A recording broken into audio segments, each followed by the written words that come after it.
अगर आप चाहते हैं शिवानगी फिल्म्स का वीडियो सबसे पहले आप तक पहुंचे, तो लाल बटन दबाकर हमारे चैनल को सब्सक्राइब करें और बेल आइकन दबाना ना भूलें।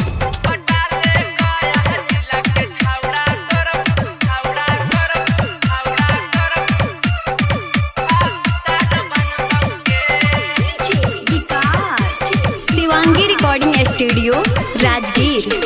सुन गे छौड़ी यारा दिला वाला यार लगतौ के, सुन गे छौड़ी यारा दिला वाला यार लगतौ के, हाँ हाँ यार लगतौ के।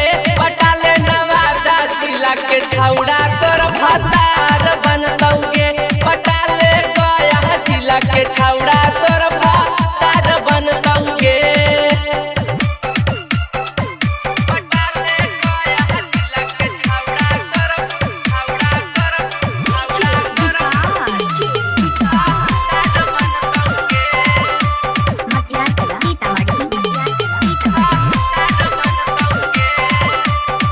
जमुई जिला के छौड़ा लगतौ तोर जीजा के, जिला जहानाबाद करतौ ना तीजा के। जमुई जिला के छौड़ा लगतौ तोर जीजा के, जिला जहानाबाद करतौ ना तीजा के। पटना बक्सर बेतिया तोर लगवार लगतौ के, पटना बक्सर बेतिया तोर लगवार लगतौ के, लगवार लगतौ के।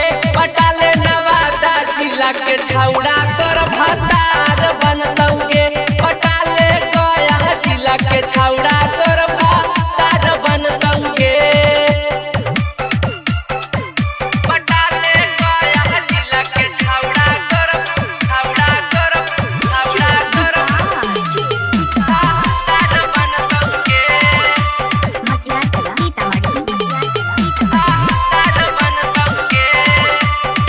अनुपम बेदर्दी हकौ मगहिया छौड़ा गे, राइटर रोहित वायाज छोड़तौ नहीं तोरा गे।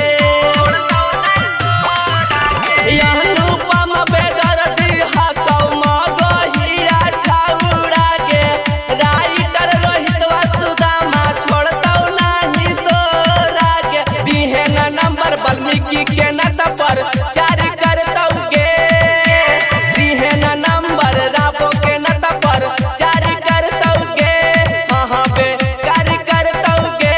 पटाले नवादा जिला के छौड़ा तोर भतार बनतौ गे, पटाले गया जिला के छौड़ा तोर भतार बनतौ गे। Shivangi recording studio Rajgir.